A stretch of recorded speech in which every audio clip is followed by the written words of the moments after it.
Apply करने से पहले नोटिफिकेशन को एक बार चेक जरूर कर लें। अब बात करते हैं फॉर्म को आपको कैसे अप्लाई करना है। तो सबसे पहले फ्रेंड्स आपको यहां पर देखिए इसकी जो ऑफिशियल वेबसाइट है उस पर आपको आना होगा।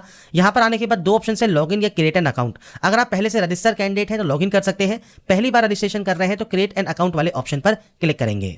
इसके बाद फ्रेंड्स आपके सामने कुछ इस तरह का इंटरफेस ओपन होगा जहां पर आपसे कहेगा कि 2024 या 25 में जो सीएन इशूड हुए थे आरआरबी के द्वारा, अगर आप पहले से रजिस्टर कर चुके हैं तो आपको दोबारा से रजिस्ट्रेशन करने की जरूरत नहीं है।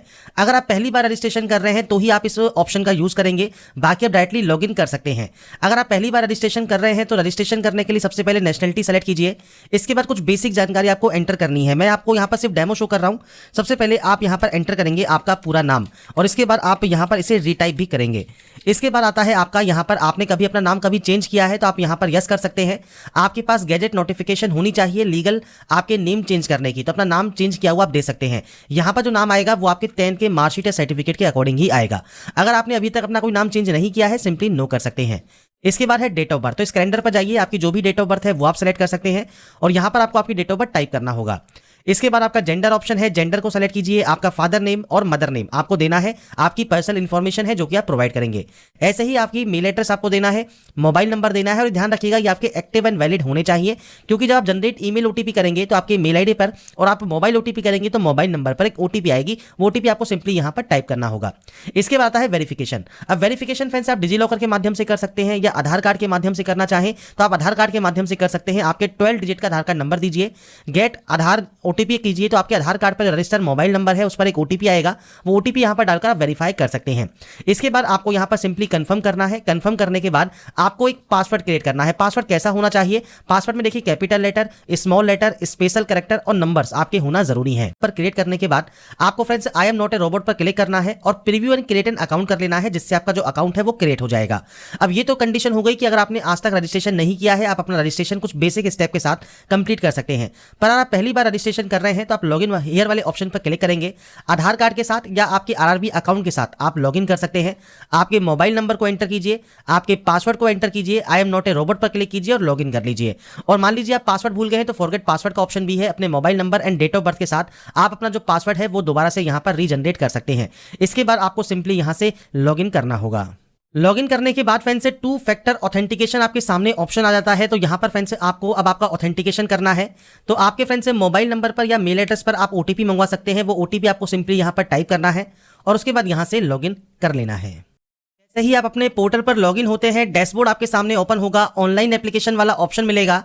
यहां पर देखिए आपको फ्रेंड्स वेरियस पोस्ट देखने को मिल जाती हैं लेवल 1 के लिए, जिसके लिए आपको लास्ट डेट और स्टार्टिंग डेट आपको देखने को मिल जाएगी।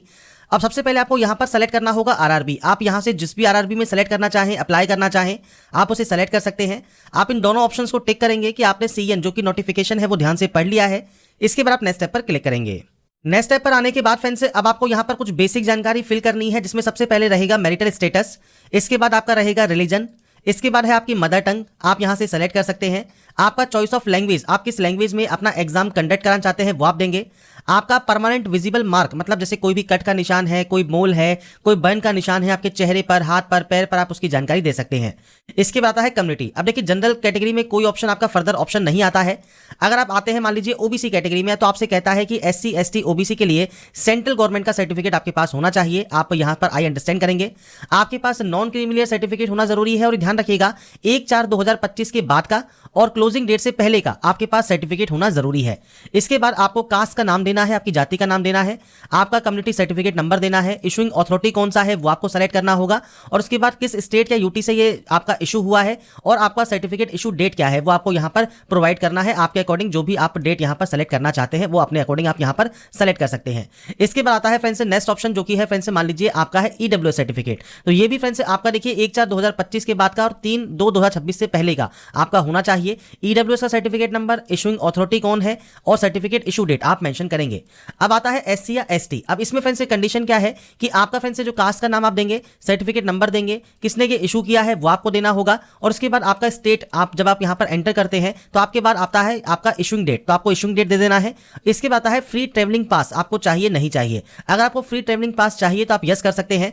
आपको बताना होगा कौन से रेलवे स्टेशन से आपको ये टिकट चाहिए जो कि पास आपको मिलेगा और आपका वैलिड कास्ट सर्टिफिकेट आपको यहां पर पीडीएफ फॉर्मेट में अपलोड करना है। अपलोड डॉक्यूमेंट पर क्लिक कीजिए, फाइल को सेलेक्ट कीजिए, अपने कास्ट सर्टिफिकेट को अपलोड कर दीजिए।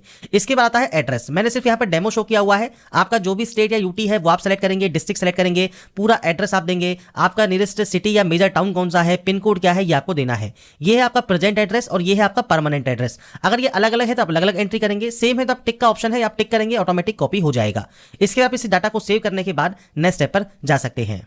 इसके बाद फ्रेंड्स यहाँ पर देखिए आपकी जो डाटा है वो सेव हो जाएगी। इसके बाद अदर डिटेल्स ऑप्शन है, तो यहाँ पर आपसे पूछता है अगर आप एक्स सर्विसमैन है तो आपका डिफेंस सर्विस कौन सा है, आर्मी है, नेवी है, एयरफोर्स है, आपकी रैंक कौन सी है, डेट ऑफ एंट्री क्या है। अगर आप स्टिल वर्किंग है तो आप यस कर सकते हैं। टेंटेटिव या एक्सपेक्टेड डेट ऑफ डिस्चार्ज आपको देना होगा।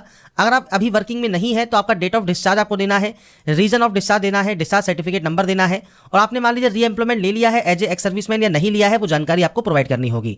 नहीं है एक्स सर्विसमैन, सिंपली नो कर दीजिए।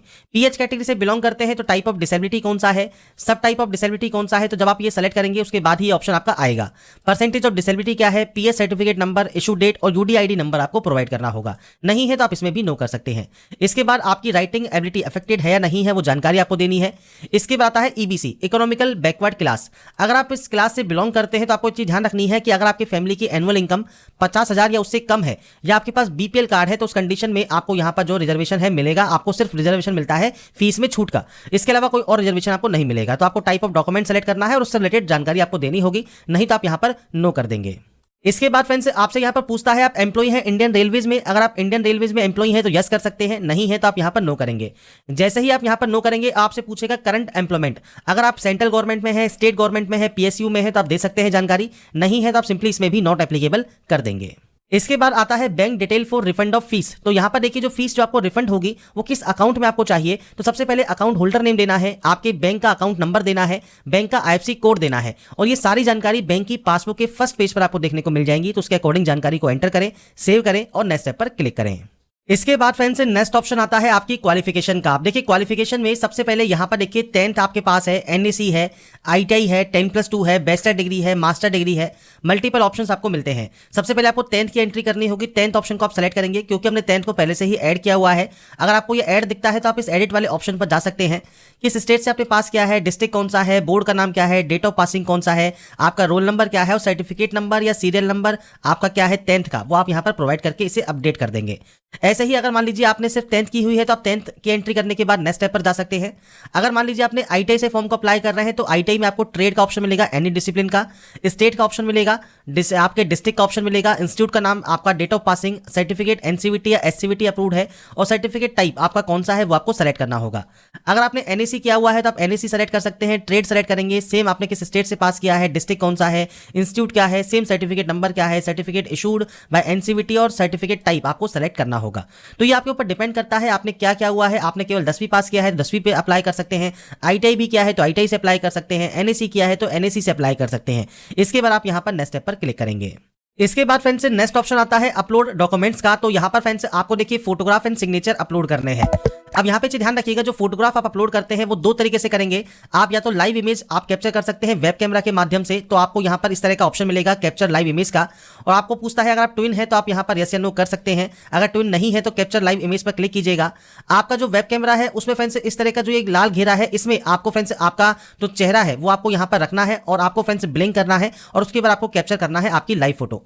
अब मान लीजिए आपके पास यहां पर वेब कैमरा नहीं है तो capture live image from mobile का ऑप्शन भी है। आप इस क्यूआर कोड को स्कैन करें और उसके बाद ओटीपी के माध्यम से लॉगिन करने के बाद आप अपना जो फ्रंट से फोटोग्राफ है वो आप अपलोड कर सकते हैं। इसका भी प्रोसेस मैं आपको बताऊंगा। ऐसे ही सिग्नेचर का भी प्रोसेस है जिसमें आपको यहां पर देखिए कहा गया है 30 से 49 केबी में आपका जो सिग्नेचर है वो होना चाहिए। 140 से 60 पिक्सल में आपका जो सिग्नेचर होना जरूरी है तो ही वो यहां पर अपलोड होगा। आपका जो फ्रेंड्स जो आपका लाइव इमेज है मोबाइल से वो आपको अपलोड करना है। तो सबसे पहले कैप्चर लाइव इमेज वाले ऑप्शन पर क्लिक कीजिए।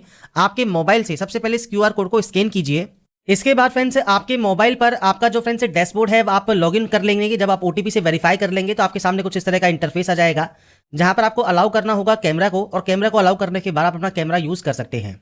इसके बाद फ्रेंड्स यहां पर देखिए आपको नीचे कैप्चर लाइव इमेज का ऑप्शन मिलेगा। आप इस ऑप्शन पर क्लिक करेंगे और इसके बाद आपसे कहेगा यहां पर आपको क्या करना है क्या नहीं करना है, उसकी सब जानकारी आपको दी गई है। डू एंड डोंट्स आपको दिए गए हैं। कैप्चर लाइव इमेज पर क्लिक कीजिए और उसके बाद पूछता है कि आप क्या जुड़वा है या नहीं है, तो आपको ये जानकारी देनी है और उसके बाद कैप्चर लाइव इमेज पर क्लिक करना है। इसके बाद फ्रेंड्स आपके सामने सेम आपका जो एक लाल रंग का घेरा है वो आपके सामने आएगा। आपको सेंटर में रखना है आपका फेस और उसके बाद आपकी जो लाइव फोटो है वो आपको यहां से कैप्चर कर लेनी है। हमने कैप्चर कर ली है, सिग्नेचर भी हमने यहां पर अपलोड कर दिया है और इसके बाद हम आई हैव अपलोडेड वाले ऑप्शन पर क्लिक करेंगे, यहाँ से सेव करेंगे और उसके बाद नेक्स्ट स्टेप पर क्लिक करेंगे। नेक्स्ट स्टेप पर आने के बाद अब हमारे सामने आती है एलिजिबल पोस्ट या जोन।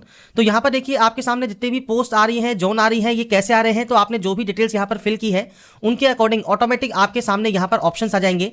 अब आपको यहाँ पर सेलेक्ट करना है आप किस पोस्ट को प्रेफरेंस यहाँ पर सबसे पहले देना चाहते हैं। तो ये आपके अकॉर्डिंग डिपेंड करेगा, आप यहाँ पर जो भी प्रेफरेंस देना चाहें वो आप अपने अकॉर्डिंग यहाँ पर दे सकते हैं। मैं सिर्फ यहाँ पर डेमो शो कर रहा हूँ, आपके अकॉर्डिंग जितने भी order of preference eligible post का आप देना चाहें वो आप दे देंगे। इसके बाद आई हैव एक्सरसाइज वाले ऑप्शन पर क्लिक करेंगे, इसके बाद यहाँ से डिक्लेयर करेंगे और उसके बाद प्लेस का नाम लिखेंगे, प्लेस कौन सा जहां से अभी आप फॉर्म को अप्लाई कर रहे हैं। इसके बाद आप यहाँ से इसे भी सेव कर देंगे और सेव करने के बाद प्रीव्यू एप्लीकेशन कर लेंगे। प्रीव्यू एप्लीकेशन करने के बाद अगर आपको लगता है किसी भी तरह की कोई गलती आपने कर दी है तो आपको एडिट का ऑप्शन मिलता है, आप यहाँ से एडिट कर सकते हैं। अगर आपको लगता है कोई भी गलती नहीं है किसी भी स्टेप में तो आप यहाँ पर फ्रेंड से फॉर्म को फाइनल सबमिट कर सकते हैं यहाँ से रीचेक करने के बाद। तो यहाँ पर फ्रेंड जब आप सबमिट कर देंगे इसके बाद लास्ट स्टेप आपके पेमेंट का रहेगा। पेमेंट आप किसी भी बैंक के credit card, debit card, net banking या यूपीआई से कर सकते हैं। तो यहाँ पर पेमेंट की प्रोसेस का वीडियो मैं आपको जल्दी ही प्रोवाइड करूंगा। यहाँ तक की जो जानकारी है वो मैंने आपको प्रोवाइड कर दी है। लास्ट स्टेप ओनली पेमेंट का है, पेमेंट आप किसी भी मोड से कर सकते हैं और उसके बाद आपका फॉर्म सबमिट हो जाएगा। तो